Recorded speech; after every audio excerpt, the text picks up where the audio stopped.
Welcome to Change Happen, Then What? Where each week in Season 1 of the Friendship Chronicles, I share real-life stories from incredible people I've met over the past 20 plus years. Stories of change, challenge, and what comes next. These are the moments that shaped them, the pivots that led to purpose, and the raw emotions in between. My hope is that these conversations inspire you, offer hope, and in the end, leave you with a smile. So wherever you are, take a deep breath and let's dive in, because change happens, and that's where the story really begins. I'm your host, Heather Holt, and I'm so happy to have you here today.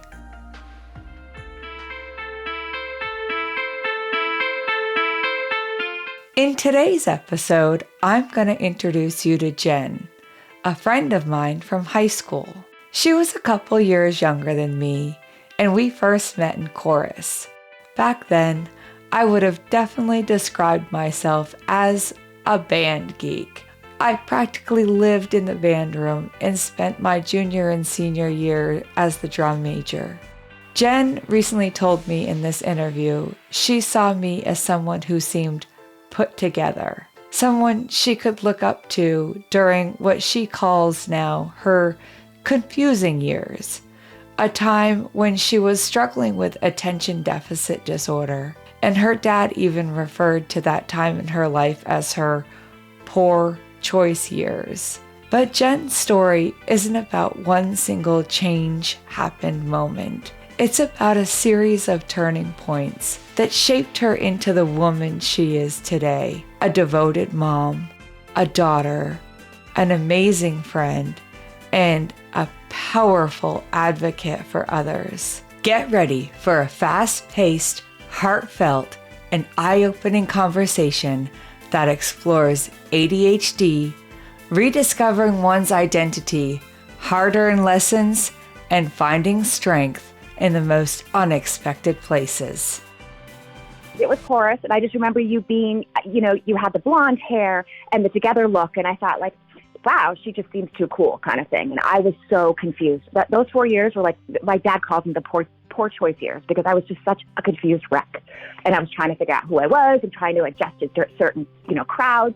And I remember seeing you thinking, like, wow, that's somebody older that I could totally, like, hang out with. And then you were nice on top of it. So that was really helpful. But it was just a horrible time. Like, I was such a goofball. I was outside trying to smoke or trying to drink or trying to get this grade. I was so it looked like you knew what you were into. Like, and music, of course, is, it opens up such different thought processes. So I was like, those people have it together. That's kind of how you look from the outside, just so you know. Well, that's funny. I can promise you that's not at all how I felt in high school. I was just as confused as Jen was. I asked Jen to tell me more about her struggles and where they came from for her, and it started at a very young age, and this is what she shared with me. I was diagnosed with ADD at 5. My parents controlled it with diet until I was in high school, and then I really, kind of realized that I needed some medication. And so I started to take some medication in my young adult life, but that impulsivity is always there.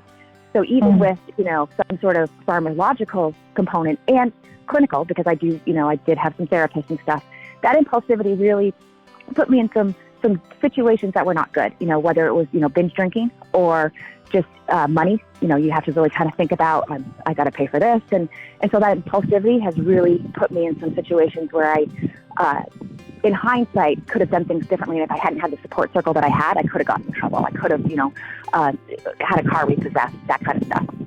Before we dive into Jen's diagnosis of ADD, I want to make an important note here. When Jen was diagnosed, the term ADD and ADHD were still considered two separate things. In the 1980s, the medical community used ADD, attention deficit disorder, to describe symptoms like inattention without hyperactivity.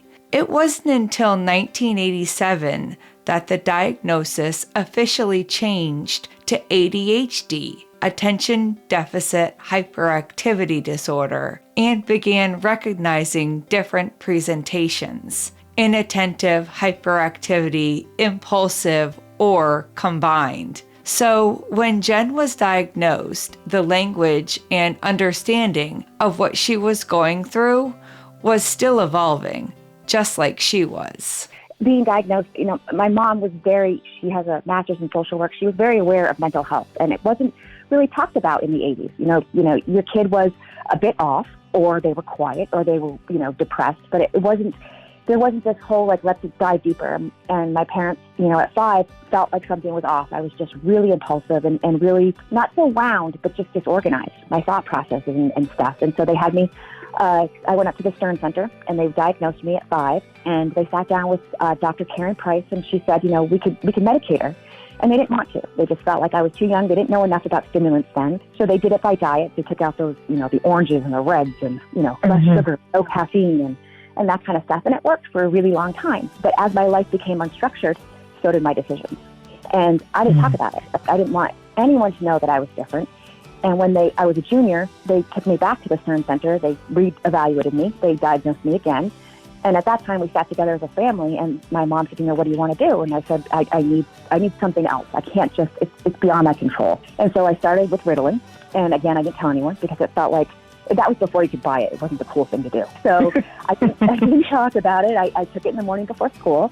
And my whole junior year, everything kind of transformed. It doesn't mean that I turned an A student, but I began to understand that my choices had impacts. And they impacted me, but they also impacted others. By then, I'd burned so many bridges. I wasn't, my friend group was limited. The teachers didn't trust me, that kind of stuff, because I pretty much skipped school all of my sophomore year, and I was just a schmuck. And then I graduated, but I realized my grades were so poor that no college was going to accept me, so I had to go to community college. And I think through that experience and kind of understanding that academics meant something and I wanted to grow my brain, I started to look at things differently, and I felt more secure taking medication. But on the other side of that, nobody really talked about you shouldn't have alcohol with it. So, Ritalin and, at least for me, vodka was a toxic combination. I would black out. I just wouldn't know. My impulsivity would dramatically increase. And I made some really faulty choices then as well. But you didn't talk about it. It was just like I got a DUI and I had to go to court and had to lose my license and get into counseling. And through that experience, I realized those two chemicals just can't mix. They're not compatible. Through that, I also realized that the Ritalin, because my biology had changed, the Ritalin was more like speed. And so they transitioned me. At that time, Adderall was considered like adult Ritalin. So I started taking that along with an antidepressant during the season. So I would say they started me with a Zoloft in probably November, and I got off in March. And just that cocktail of meds really gave me some confidence and slowed me down. And the world just kind of changed. It just became much more enjoyable and comfortable. And that's not to say that was the end-all, be-all, because there's still times I'm uncomfortable in my skin. But I feel like that combination of pharmaceuticals really helped me and does help me. I don't take the Zoloft anymore, but I do take a dose of Adderall. The only time I've been off of it was when I was pregnant, because I didn't know what it would do to a fetus and that kind of stuff. So I was off of it for that 9 months. I didn't share any of that stuff with my employers or, my close friends knew, my family knew. And part of that, they knew that because they knew who I was, and they knew that some of the struggles I had, but they also knew that not to take offense when I was a little flippant or short with them. As I got older, I would say the last 5 years, I've realized it impacts my job. And if I don't talk to my supervisor about some of these things, or, I got late in the meeting, so I didn't take the morning dose, it does throw your day off. And if they don't know about it, it looks kind of like I'm just being brazen and, lack of focus, really. And so it really, I've learned to be able to take everything that I've learned, but also to depend on my support to help me through some of that stuff. And I don't think any of that stuff is ever talked about, especially with females. Females, I feel like it's so much more of a taboo, especially with the drinking. It's like, oh, they're just binge drinking, or they're just being wild. Maybe, or maybe it's meaning something that they don't understand, or they don't understand the combination of whatever they may be taking on the side of that. By now in our interview, you have probably noticed something about the way Jen speaks. Fast, frank, and to the point. It's part of her charm, but it also reveals something deeper. That quick fire communication style, it's something many people with her diagnosis live with every day. And while it can come across as passionate or even intense, it's also something that often is misunderstood, especially in the workplace. Jen's going to talk about how that has impacted her experience in the workplace. It's the people who think that I'm flippant or that I just am disrespectful. And it's not. It's that ADD piece. It's that I need to stop, reflect, and then respond.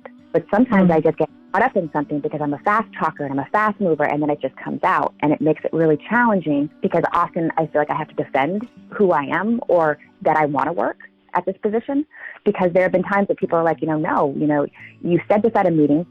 It was disrespectful. We don't know if we want to employ you anymore, kind of stuff.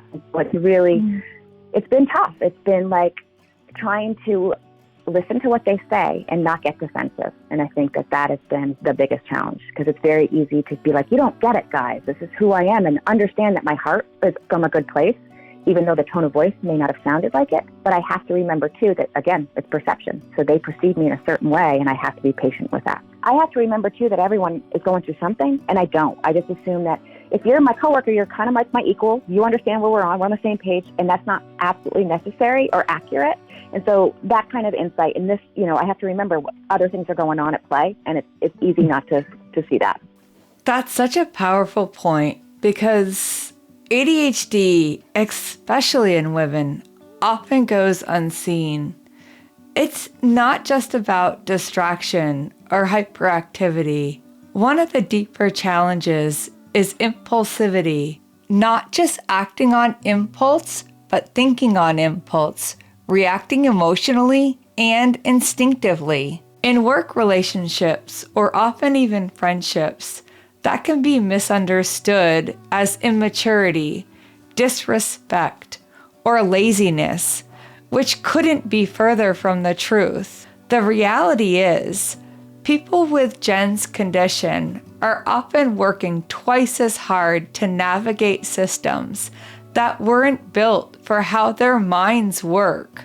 And maybe that's the bigger invitation here, for all of us to meet each other with a little more compassion and curiosity. Because what looks like impatience or distraction on the outside might actually be somebody doing their best just to stay present in a world that often moves at a rhythm that doesn't match their own. It makes me think about something Jen shared earlier, how her dad used to call her high school years her poor choice years, and she called them her confusing years. I've been sitting with those phrases because it feels like such an honest reflection, not just of what she was feeling at the time, but maybe how he was trying to make sense of it too. And the truth is, her dad clearly played a big role in her story, a steady presence, a guide, and someone she lost far too soon. He had throat cancer, which, the first time that people talk, he must have been an alcoholic. No, he was a really heavy smoker. And my whole family, we joke that son was 2, he went to bed and all you heard was cigarettes and lighters being put on the table, because I wouldn't let anyone smoke around him. So the whole family was Joe Camel. We grew up smoking. It was just this thing, and you never thought about it. And then he got sick, and it was like, wow, this is going to kill you. I mean, even, I don't know, I was 30, and I'm like, wow, it really could kill you. I don't want to go out that way. But it was magnifying. And then I also really got into the North Cotton Cancer Center in West Webb through Dartmouth, and I just got to see a bigger picture of it, and spent a lot of time raising money for them. That kind of loss leaves an imprint that doesn't just fade with time. And to just pause here for a moment, because what Jen is sharing is something so many families have faced. Throat cancer, particularly cancers of the pharynx and the larynx, are strongly linked to smoking. Tobacco use is the leading cause, and when paired with alcohol, the risk increases even more. The American Cancer Society notes that most cases of throat cancer occur in people who have used tobacco, and the risk goes up with both duration and intensity. Quitting smoking at any age can lower that risk. But for many, like Jen's dad, the awareness often comes too late. I asked Jen how her mom is now, knowing that kind of loss reshapes a family in so many ways. She's amazing. She's, like the strongest person I've ever met. But she finally retired in August, and she's 76. And she was a huge smoker, actually, up until about 2 years ago. They removed half her lung, and she quit cold turkey. Has been kind of just going forward since. She's outgoing, and she's kind, and she's bright, very independent. And so as much as I try to, you shouldn't mow the lawn, or you should, relax. She's like, leave me alone. I'm doing my own thing. I'm going to get on the roof at 77 and shovel the ice. And, I kind of have to let her do her thing because I have no right to take away that independence.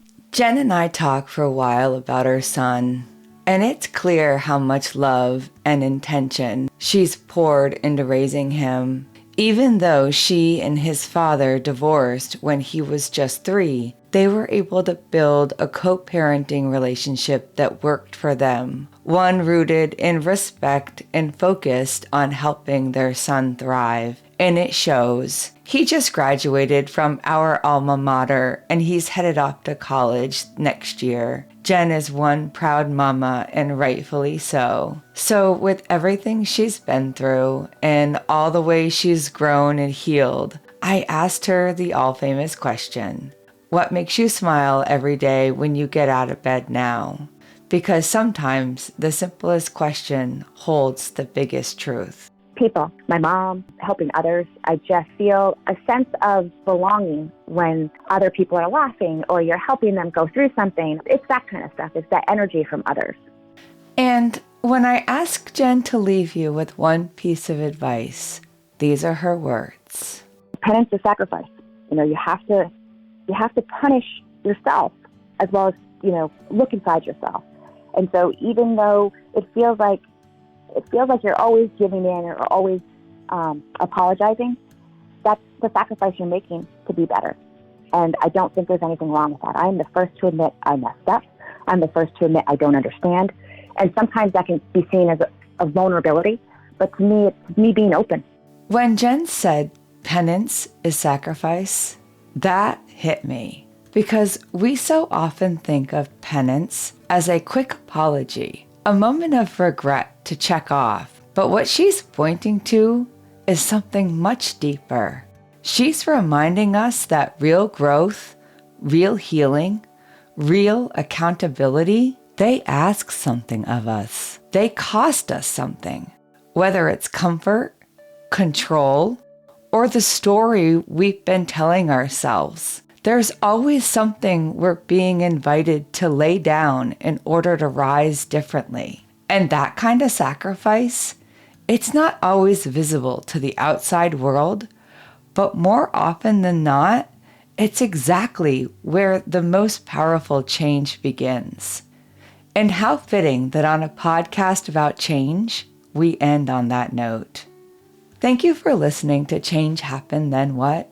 If Jen's story moved you, reminded you of your own journey, or gave you something to think about, I'd love for you to share this episode with someone who needs it. And if you have a moment, leaving a 5-star review on Apple Podcasts truly helps make a difference. It helps others on their own journey find us. And as always, if you're walking through your own confusing years, your turning point, or your rising, know you're not alone. Until next time, keep showing up, keep telling the truth, and keep asking, then what? There's always a reason to always choose joy.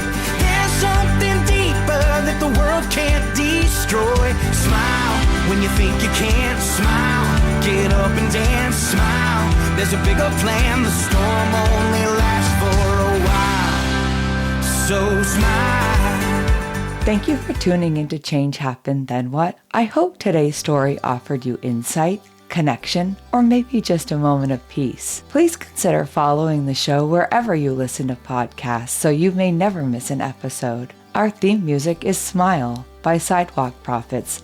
from their album, Things That Got Us Here. You can find out more about them at sidewalkprophets.com. Want to dive deeper into today's conversation? Check out the show notes or visit changehappenpodcast.com for more information about our guests and any resources we may have. Have your own Then What moment you'd like to share?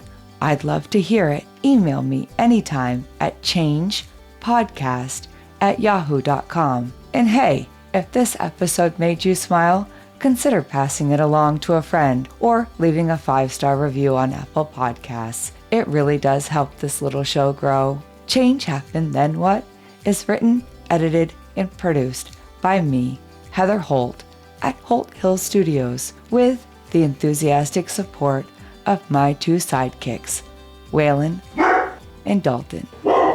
Until next time, take care of your heart and keep smiling.